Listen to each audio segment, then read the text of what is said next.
4-part framework for you to get the operating action steps. So the 4-part framework is clear, connect, communicate, create.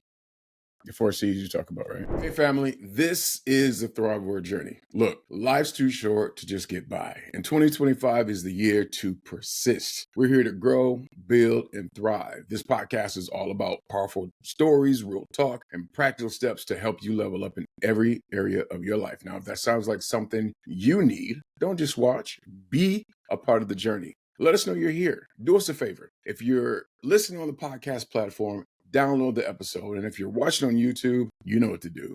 Hit that like button, subscribe, and turn on those notifications so you never miss an episode. And as we always say, let's make thriving our new norm. Yeah. Beat up, bullied, and dunked on. Beat up, bullied, and dunked on. Bullied and dunked on. Yeah. Let's get it. Well, that's 4 C's. That's the 4 clairs. That's a different. Those are the energetic senses. But this framework, which was channeled to me to be able to articulate the structures for this book, is clear. The first thing you always want to do is recognize that your energy requires hygiene, just like your physicality does. Right. So your frequency. So there's energetic hygiene and then there's physical hygiene, right? And your energetic hygiene needs to be done every day, just like your physical hygiene does. So, and under that energetic hygiene umbrella is clearing, cleansing, centering, and protecting, shielding, right? So so a way to do that is to have like salt water and just to spritz salt water around yourself, and that's a clearing. That's a hygienic, energetic clearing thing. But the second part, the second C in that sequence is connect. And connect means that you sit down or you take a breath, you take a beat, and you consciously switch your A-B switch over to energetic. You say, stop,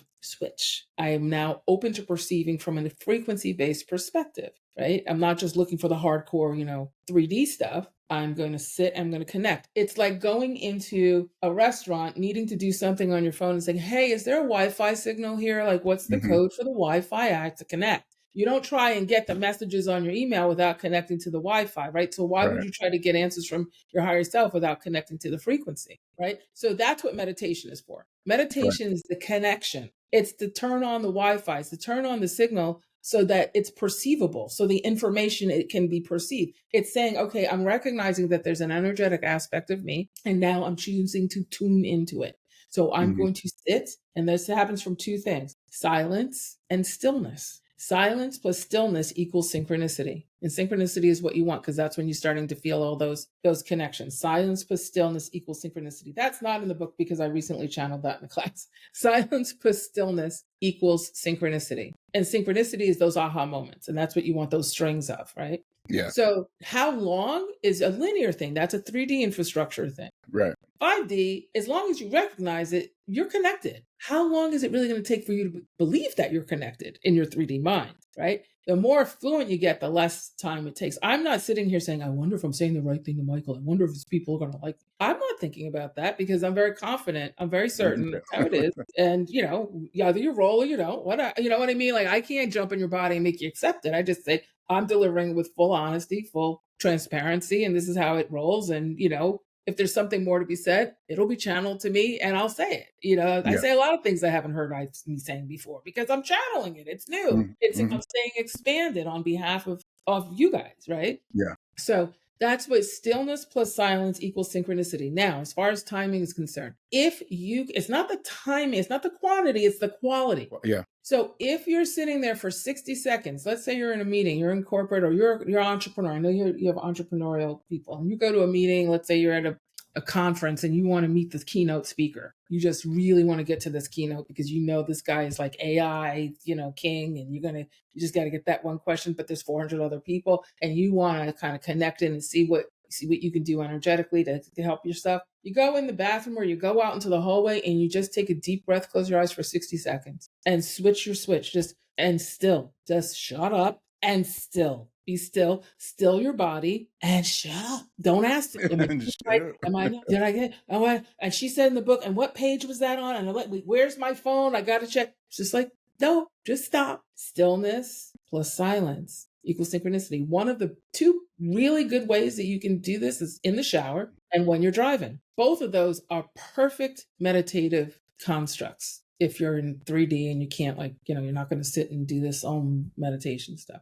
Right. Those are both places where a lot of people get downloaded messages when they're driving. I wrote my whole book while I was driving. This whole book was written while I was driving. Yeah. And I plug it into the recorder and then I would transcribe it. And when you're driving. Well, because you're doing this, Yeah. it's very like methodical, and your fixed gaze is still. So you notice you get all kinds of thoughts coming in because if you don't have, like, I don't drive with the radio and the stereo and all the stuff on. I drive with the cabin silent, It makes a difference. Yeah. And then you can receive. It makes a difference. And I think my mom used to say, she's no longer with us, but she used to tell me, I think because she was raised Christian, but she was like, be still and know. And I never really understood what that meant until I got later in my years. And it does serve service. And a lot of people may not choose to be still because we're in the world of have to go. But what you're sharing with us is, in the stillness, your stillness and the silence, you get the synchronicity. Now,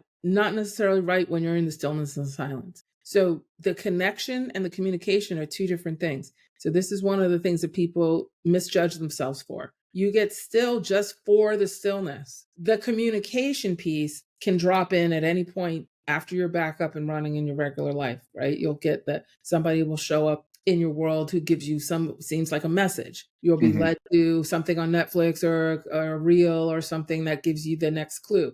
You'll see a sign, you'll have a synchronicity, you'll see a symbol of some sort. The connection, it will go out into your environment. The connection piece is just purely so you can turn on the Wi-Fi. It's not getting the answers on Google. It's just turning on the Wi-Fi. Then you have to go to Google and ask the question, right? But you need the connection first. So see that as a separate thing. So don't beat yourself up while you're sitting there for 60 seconds or an hour or 2 hours or 12 hours, and if you're not getting this flurry of messages. Most people don't, because it's a matter of your physiology connecting back into the energetic physiology, right? So you can get that interpretation. So the screen can come up. So you can start to, right? Okay. And so that while you step out of the connection activity, meditation, or while you're driving, you step into your regular world. Now you're still connected to the Wi-Fi, so you can get messages as you go. You're connected to the Wi-Fi, so now you can get a phone call, you can get your text, your emails are coming in. Just because you're not looking at it doesn't mean they're not coming in, right? Yeah, that makes all the sense in the world. So clear. If you have a virus on your phone, you're not getting a connection, right? You got it. So you clear, connect into your Wi-Fi. Then communication comes after that. Okay. And then when you see that communication and saying, instead of saying, oh, that's woo-woo, oh, that's weird, oh, I think she was talking about, don't say that's weird, because that shuts it down. Yeah. Say, oh, I'm curious about that. What else is there? Be curious, right? Say, oh, I'm so curious about that. Oh, I just got an idea for pricing for my package. I'm curious about that. What else is there? And that communication, if you say what else is there, then your higher self will say, hey, try this price. Or it'll lead you to an article on pricing that just pops up in your algorithms, or, however it works. Yeah. And then create. Now, this is the last one. This is really important. It's short, but really important is create is take action when you get an action step to take. Don't say, okay, you know what? Let me just see if there more comes in before I take. No, take the action step. Spirit, you take one step towards spirit take 1,000 steps back towards you. Yeah. And you need to but when you get that inspired action step, oh, I think I should Google this, do it, because then the next step will come. It will not give you some sort of long syllabus of everything that's going to happen to you before you start. Yeah. And it will hold up the next step until you do the step that's been. Yeah. Take the step, get into action when you get that message. Inspired action.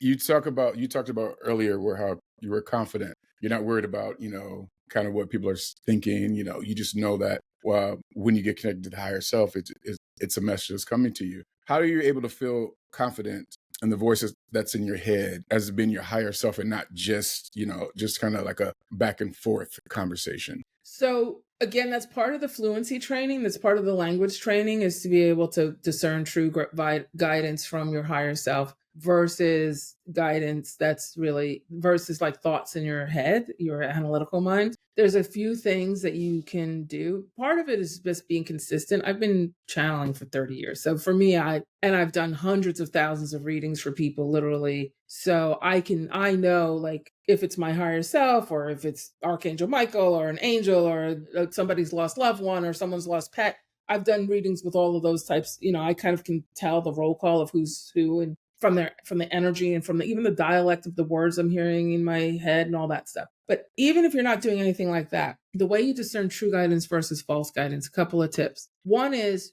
false guidance is always outside of you. It creates a frenetic energy. So the analogy I image is a cartoon caption, like a cartoon figure and then a caption over their head, right? Because an artist can write any caption over their head they want. It's anything, right?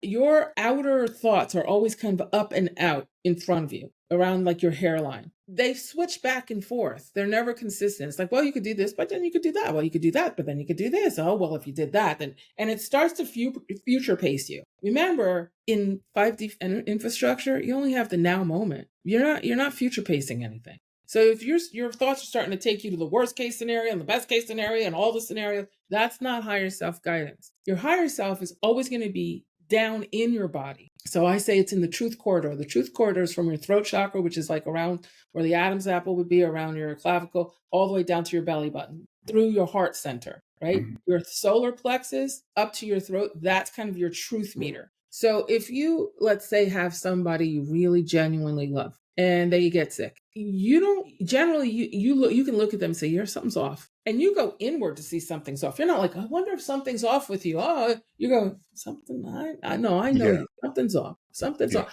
I'm feeling it here. And that, so it's from here to here, it goes up and down. And that's where when I'm listening to guidance or I'm in a situation like this where it's fast paced, right? And there's a lot of purposes going on at the same time. It's kind of this automatic physiology. I'm down in here, right? It's like, should I elaborate? I'll say, should I elaborate on that? And it's like, no, you're good. Or no, go ahead and say this because this will really help him intrinsically get this, right? And feel more confident in what you're saying. So I might elaborate and add in 5 more sentences than you need for your time of your podcast, right?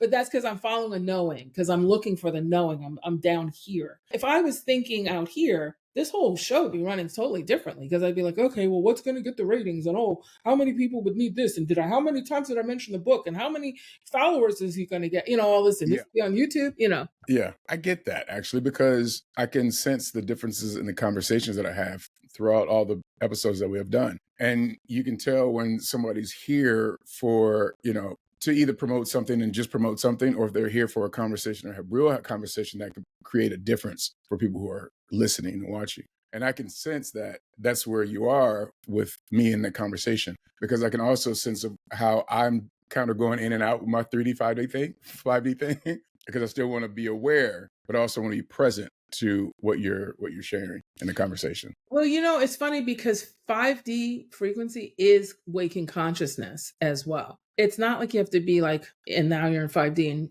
okay, now you're in 3D. Right. You're doing that, you're doing both at the same time. But in the beginning, when you're starting to sort this out, you're starting to figure out this compared to that, so you can kind of figure out the structure of the two, like what's the difference between the two, because they've all been kind of pushed up together. It's like undoing a ball of yarn. But as far as true versus false guidance, here's one other tip, just so that your audience can, and yourself, you can sort of do your own testing, is just ask your higher self, give me 3 signs. So if you see it three times, then it's a sign. That was kind of how I learned.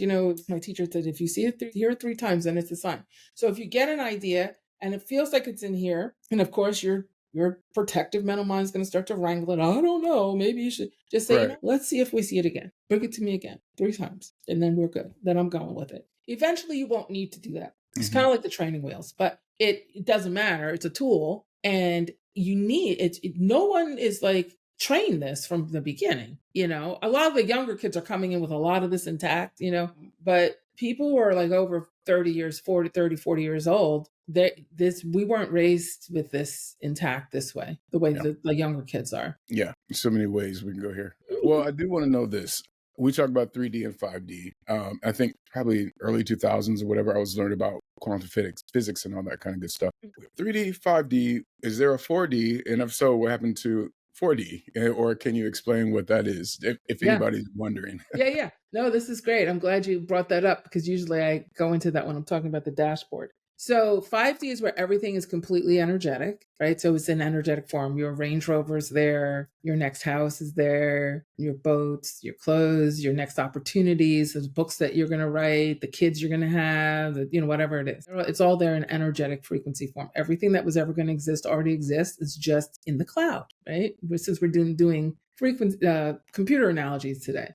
In the third dimension, everything is tangible. The computer is the computer. It's no longer, someday I'm going to have a custom built MacBook Pro. It's now, I have a custom built MacBook Pro and I'm typing on it right now, right? So that's 3D. 4D is the transit dimension. So 4D is where 5D drops in and transitions into solid matter. So 5D will slow itself down enough so that the thing starts to materialize. And then 3D, we need you to connect, clear, connect, communicate, create, be clear so you get out of the way, connect so you're in the signal and you raise your vibration and you can now help the transfer process because your higher self will drop down. Let's say you want a Range Rover, you test drove, blah, blah, blah. And now, but it's in non-physical form because it's not in your hands yet. The money hasn't transferred, all that, So you keep driving in your head, you do all your things that you do, and it starts to drop down. Now we start to see them on the road all the time. And now then there's the sale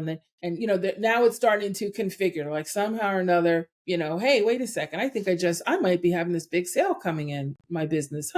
Wait a second. I just had my first 6-figure month. That thing is starting to look a little bit more. Wait a second. They're doing some kind of buy it before the tariffs kill it lease or something again, And that's it. That's the vibration of it slowing down. So, and then you're speeding up because you're staying connected to it. You're saying, I'm going to just sit in this Range Rover every day and feel how good it feels. I'm gonna, you do your meditation, you're clear. So you're speeding your energy up to go into that fourth dimension. Each time you sit in that connected space, you're moving into fourth dimension, the receiving dimension. So it's kind of like the Lincoln Tunnel in New York. You kind of in the middle of it, right? And that's what that fourth dimension is. Now, it can also be the purgatory parallel.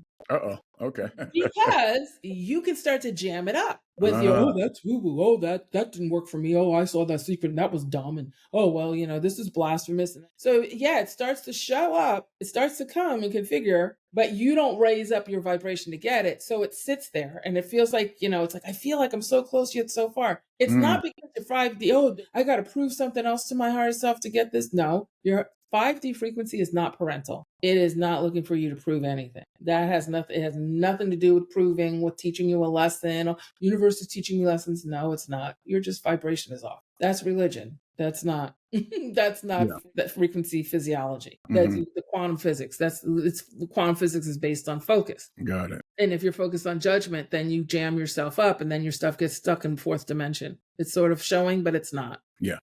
Stuck.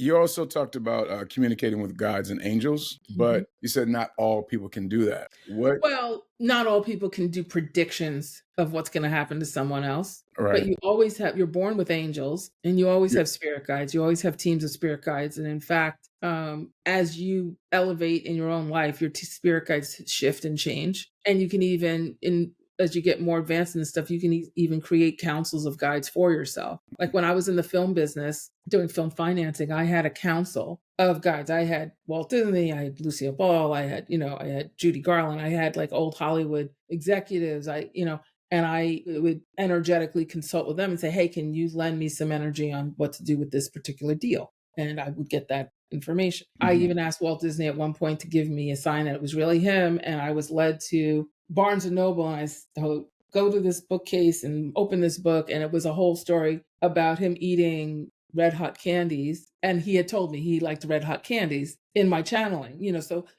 there's all different ways to communicate with them, but you are born with guardian angels, guiding angels. There are you can call bands of angels at any time to help you with anything. And again, the more you invite them in, the more they'll show you tangible ways that they are there. Okay. Is there a sense for us when we know that they're listening to us, or when we can sense them around? Oh yeah, well they'll always, especially the angels, they're really good about leaving signs. Spirit guides are also good. Like if you have someone who's crossed over, a loved one who's passed away, they're very sign focused, because they have points of reference with you from physicality that they know you'll recognize as them, their smell of perfume or particular piece of jewelry or phrase or something like that. So yeah, they'll leave clues. I want to just say the difference between the higher self and these other dimensions of guidance, because people get a little confused. See the higher self as a general contractor, and these angels and spirit guides and ascended masters as subs. So you have the general contractor who's going to oversee the whole project, but you got this one who specializes in plumbing, and that one specializes in electric, and this one who can get the Carrara marble, and this one who designs the doorknobs, and that one who does the carpentry. They have special projects. So your higher self is your GC, but you can call in. So you never want to say, oh, well, I talk to the angels, I can skip my higher self. That's like saying, okay, well, I talk to the plumber, but I'm not going to have a GC and I'm building a whole house, right? It doesn't make sense. And it's inefficient. And it becomes expensive because now all you have is plumbing and you don't have a roof. You know what I mean? Like you need the roof. And so you want to do, when you're talking to the GC will say, hey, let me suggest, we did 10 other jobs with this guy. He's fantastic. He, the zoning people like him. The permits aren't going to take forever. Use this guy for your plumbing, and you'll pass the inspection. It's going to be efficient all the way around if you use this guy. Your higher self will say, hey, you know what? You're worried about protection. You're going to fly to another country and you want to come back through customs without any issue. Bring Archangel Michael with you. Archangel Michael's the protection angel. He's going to clear the way for you. He's going to put the invisible cloak on you and you're going to walk through and nobody's going to notice you, whatever it is, right? Or money angels or travel angels, or, your higher self will say, hey, let's fortify your physical situation with, asking for Isis to come in. Isis is a goddess who focuses on women who have been abused in relationships. Whenever I would do a reading and I would see Isis come in there, because I always do like the beginning of a reading, like a roll call of who's with that person, like, so I could tell them. And whenever it's the Isis come in, 100% of the time that person is going through an abusive situation in a relationship, whether it's emotional or physical,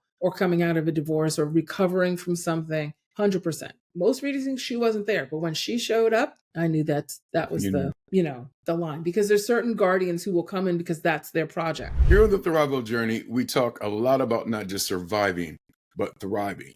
And a big part of that for me has been understanding my health on a deeper level. That's why I partnered with Live Good and brought it under my company, Orion's Health.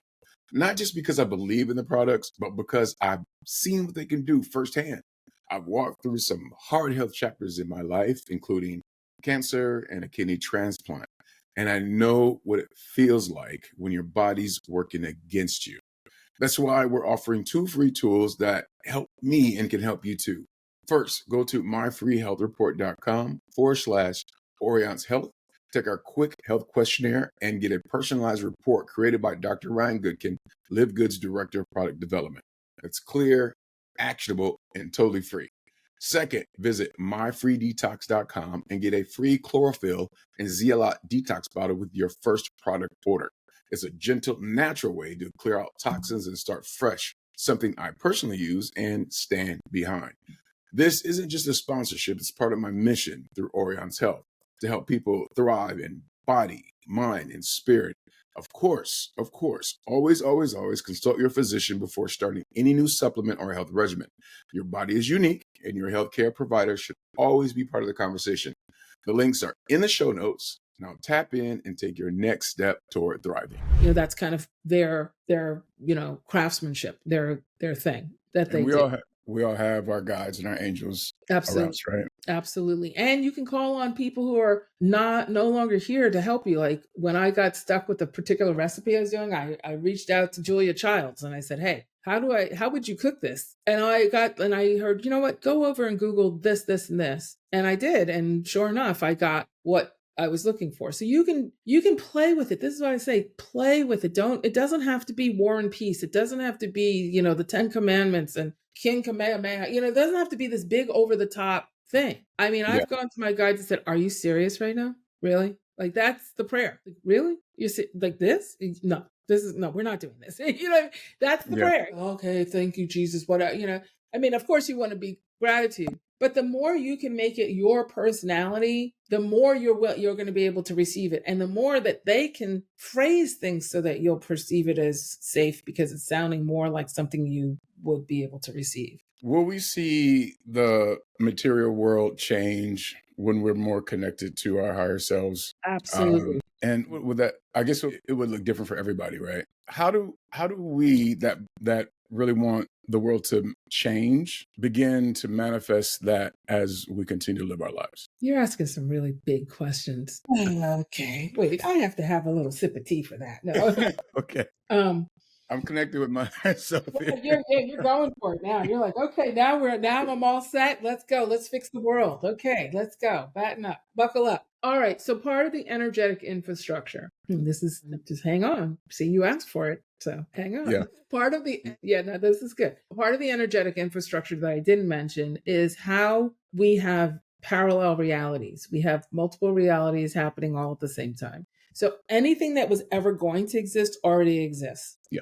Okay. The version of you that has this prolific business and has done 500 podcast episodes and has 1 million downloads and, you know, ABC calling you to do a show for them, he exists. And the part of you where the whole thing falls apart and you say, I hate podcasting, and you throw it away, that version of you exists. Okay. And all the things in between exist already. They're all in operation. It's just with each micro choice that you make, think of like a film strip, like an old fashioned film strip with all the slides, you know, like the cells of the film. An editor gets to pick which ones go together, right? But you're choosing frame by frame by frame by frame. You want her to pick up the red pocketbook, you get this strip. If you want her to pick up the green pocketbook, you know, you edit in that strip. So it's the same thing with each choice that you make, you're choosing a parallel. You're choosing an outcome. It's already there. So that's why they say focus where you want to go, because that means you're choosing the parallel where that exists. You may not know how it's going, how it's all going to play out, but you know, hey, I'm putting myself in the parallel where this world fixes itself, where democracy prevails, or where people are free to be who they truly are, and where we're safe, and where we have leadership that's fair and all the things that we want. At the same time, so your focus, wherever you focus, is the world you're creating. Now, we also have what happens in what we call the collective consciousness, where sometimes society is being raised up all at one time. We have certain times, I do a whole course on energetic history, and I do like the energetic juxtaposition alongside of physical, 3D history with 5D, and 5D evolution alongside of 3D history, which is really fun to do. But we've had certain pockets of time where society is just up leveled. And a lot of times it comes from first a down level, right? It comes from a wipeout and then an up level, right? So we had a wipeout of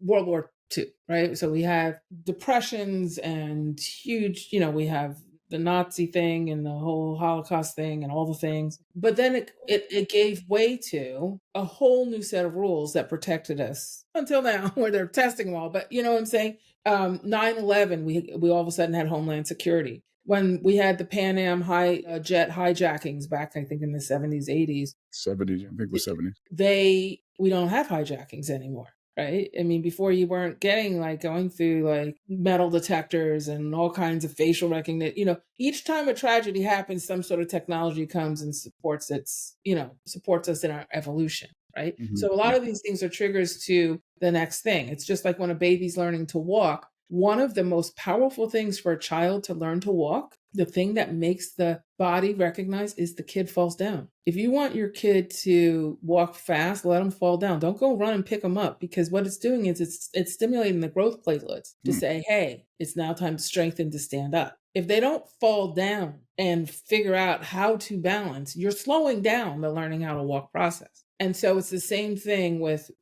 what we're seeing now. So can you choose your reality? Absolutely. And what I suggest, and I'm actually teaching a class on parallels today. Actually, I'm starting a class this afternoon after this call. And the first thing is to control your own world the way you want it to be. Say, okay, I'm going to focus my energy and attention here. And then I'm going to tell my higher self, prove to me that I'm in the right line, in the right parallel. So I had this, and then collectively, I also am going to be in a state of grace because there's a whole lot of people who aren't aware of this kind of stuff, and they just have to be woken up. This is why in this I could answer this in 6 different ways, but in one example of the wake up sessions are, we will get through this whole democracy thing, this whole politics thing. This is all going to go away. This is honestly, this whole thing isn't going to last for 4 years and all this other stuff. It's way too acute. It's way too unsustainable. It's way too wrecking ball. It's just, it will not last because it's not meant to last. It's meant to change. It's meant to accelerate evolution. And no one's being left behind this time. So COVID, yeah, everybody was sick. Okay.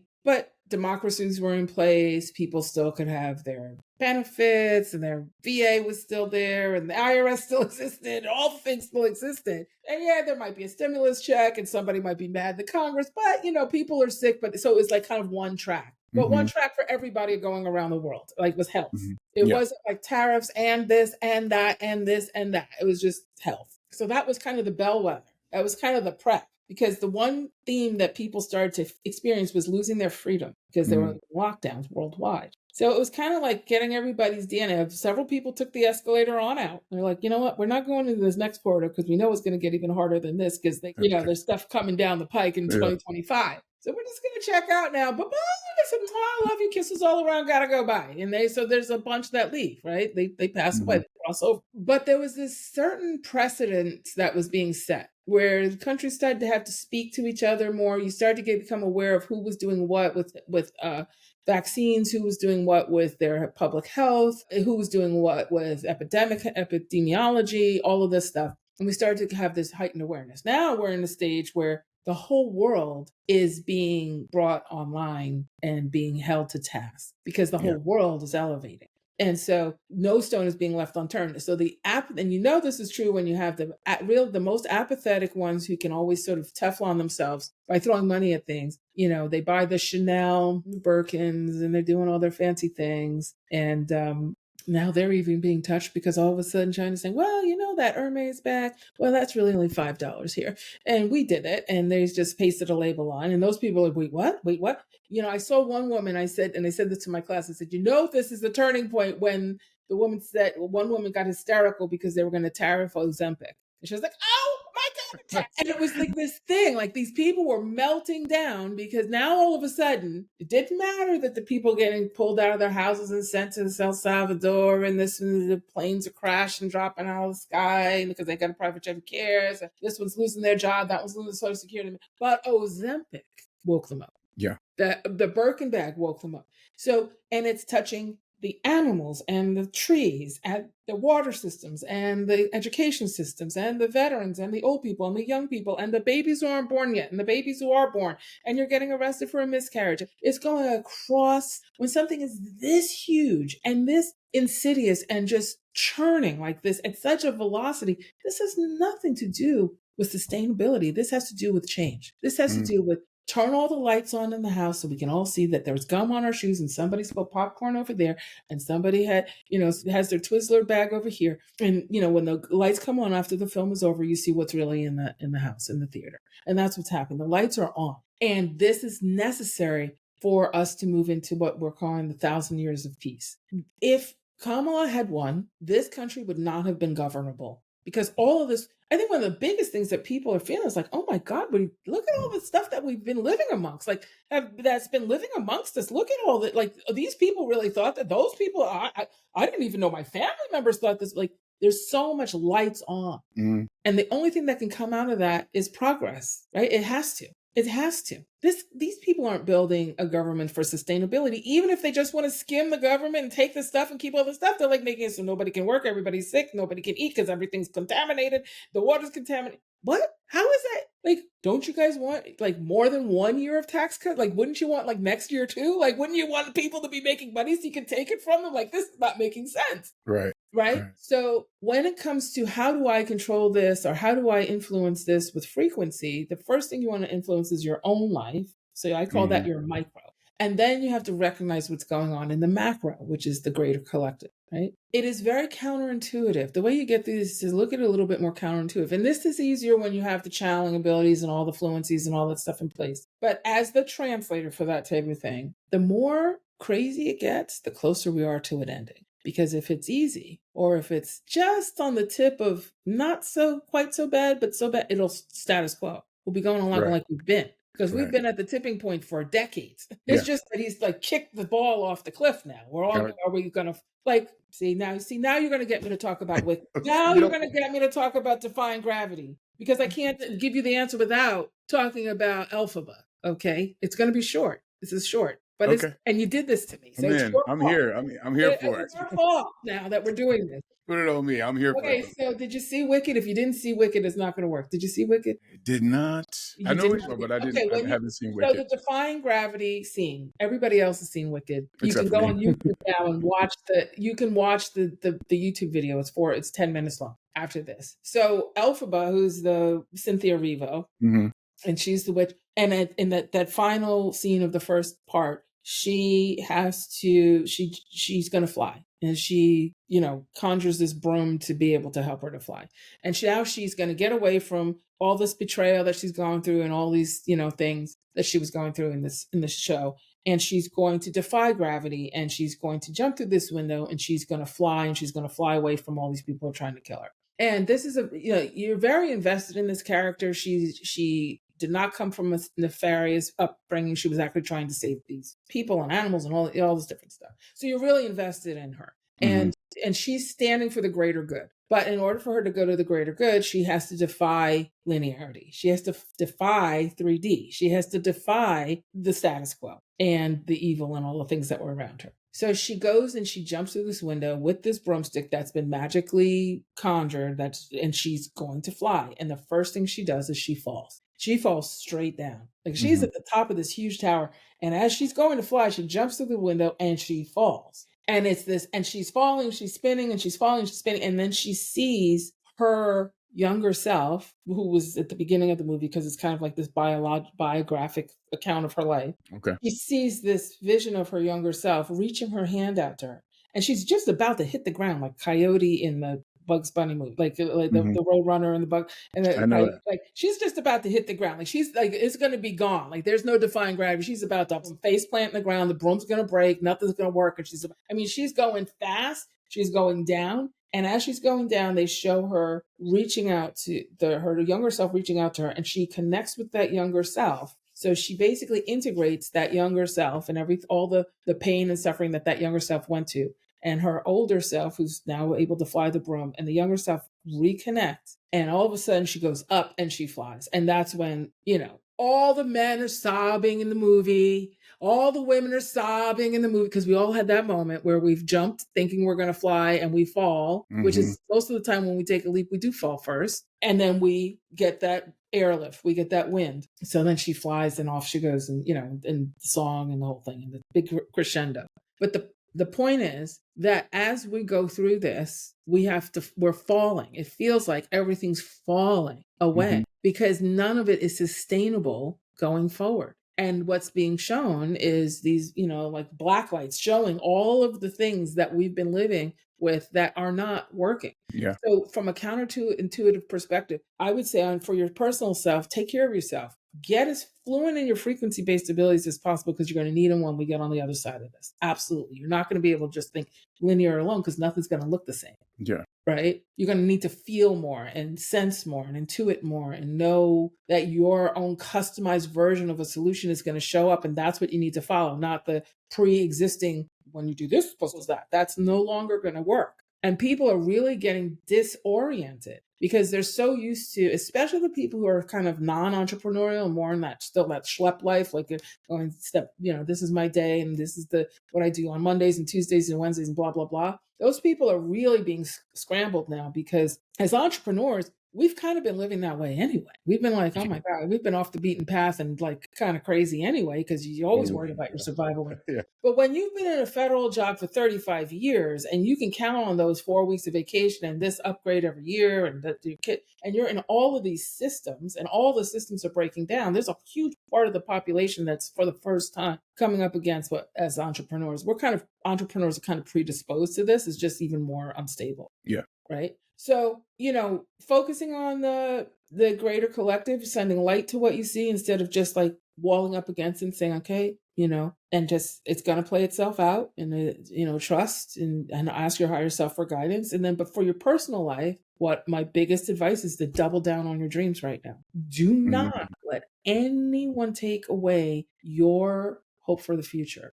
Double down. That's where the courage comes in, is to double down on your dreams, because that's the infrastructure that the whole new world is going to be built on, is that everybody's going to be shoved into what is their calling, not just their passion. And there's a difference between a passion and a calling. Yeah. Passion is for yourself. A calling is a partnership with the higher self. Yeah. The higher self, you can't fail. You can't fail with a calling. With passions, you can fail your way forward quite a bit. But with a calling, it's for the greater good. Yeah. So that's where we're at. That's where we're at. Yeah.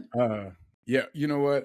I know you got a class to teach after this, but there's so much more. And trust me, me and Yvonne, we've already talked about what could be the future. Yeah. Had this gone well, and it has gone really well from my Oh, perception. mine too. And the connection here is really great. And so that we know that, I want you to plug something here. You talked about your class that you got to teach. Is this about the High Frequency Living Academy? Is that High Frequency Living Academy? I have a membership now. It's a monthly membership. I'm doing a 6-month and an annual membership, just so people have enough time on ramp to have their transformations. I don't know. The monthly thing kind of bugs me. It's just like, you can't really get anything done in 30 days. But, when you're doing 6 months or a year, you can get, and it's really for connection and community. But the first suggestion is the book. So this is a new book, Beyond Intuition. Okay. And, it's not the 5D toolkit. That it had a name change at the very tail ends of me doing that, and I didn't change it in my bio. So it is the. Oh, that's what it was. Okay. Yeah, it is Beyond Intuition. So you can go to beyondintuitionbook.com, and all the information there is it's there. It's not on this book. My first book was on Amazon. This book is not on Amazon, just for everything going on right now and all the book banning and everything. So it's on a independent company called Book Spy, but that's what, you just click on it and you can buy it, and then they send it to you. They do a print on demand, and you can also get the electronic copy. And then the membership group it's on, you can find out about that on there too. But I think it's really important now to have two things. One is education, and the other is community, a place to practice, because you need to be with people of like mind who can give you that's part of the confidence, is that you're not the only one having these, thoughts and experiences. Right. Yeah. Well, thank you for such an esteemed conversation. Thank you. I love your curiosity. You're such a good audience. You laugh at my jokes. No, well, they're funny. You like my analogies? I'm all in. I could talk for 4 hours. You just got to shut me up. No, but that's great, because you made it relatable and not so far out of our scope, where, even though if we have some sense of spirituality and, the wording and the vocabulary, we may not necessarily have the level of understanding that you may have, and you made it very relatable. So that was appreciated. And before we get out of here, what are your final thoughts on the podcast? If you had something to say to our audience, or whatever you want to say, what are your final thoughts? Well, there's two things. One is something I normally start with, but it would be a good pause button for this part of our conversation. And that is, there's, 7-8 formal religions. There's over 600 types of divination where we can ask questions and send intentions and pray and ask for things. And if God is going to create billions of people and so many ways to ask them questions, wouldn't he have at least one robust way of getting the answers back? I mean, wouldn't there be some system to get the answers back? Right. Why would you create all these people who can ask you all these questions and have all these problems and not have a way of communicating back? And all of these religions exist because somebody figured out that you can communicate back. They figured out how, and they said, well, let's get in between the people who need the answers and the guy sending them, the energy sending them. And that's how a lot of these things were created. So it's important. And I'm not saying this is non-denominational. You can be any religion, doesn't matter, Christian, Jewish, whatever. Getting the answers is a physiological process. It's a frequency-based physiology. It has nothing to do with whether you believe Jesus was here or Jehovah, whoever. It doesn't matter. None of it. You could be doing spells, casting, you could be doing voodoo. It doesn't matter. You still are asking for answers. And the structure for that is the same. So investing your time, your energy, your money in getting fluent in the language of the answered prayer is the most important thing you can do for yourself, because that's the most expansive thing. And that's going to smooth everything out in your world, is to be able to say to your higher self, I have this issue. Can you help me? And your higher self literally contextually says, yes, here, open your phone. Well, let me dictate to you what I think is going on. And that's where we're evolving to. And the second thing, and the last thing that I'll end with, is always give yourself something to look forward to. Do not let anybody shut down your ability to see forward for yourself, because we're in a time now where that's being weaponized, where they're trying to take the future away from the people. And that's just not okay. And it's not real. That's the unreal. What's real is this physiology, this energetic physiology, is coming into the mainstream. And when you master that, when you even just become aware of it, you're going to be able to pick which headlines you see, because you're going to attract the version of the parallel that you want to see, which is this thing is coming to a halt. Things starting to resolve themselves, people resisting things. The headlines can go one way or the other depending on your focus. There's a lot of good going on. There's a lot of good. There's a lot of good going on. And, and there's a lot of absolute, utter insanity stuff going on too. But it's all how you focus. Mari, thank you so much once again. And just leave it there. So for all you listeners and watchers, what's one moment, I have a question here for you. What's one moment in your life where you felt a nudge, a sign, or inner knowing, and you trusted it, or you didn't trust it? Leave some comments below and let's talk about your aha moment. Again, Mari, I can't thank you enough. Thank you for having me. It's been so much fun. You're an amazing host. I love it. Thank you so much. And as we always say around this time, let's make thriving our new normal.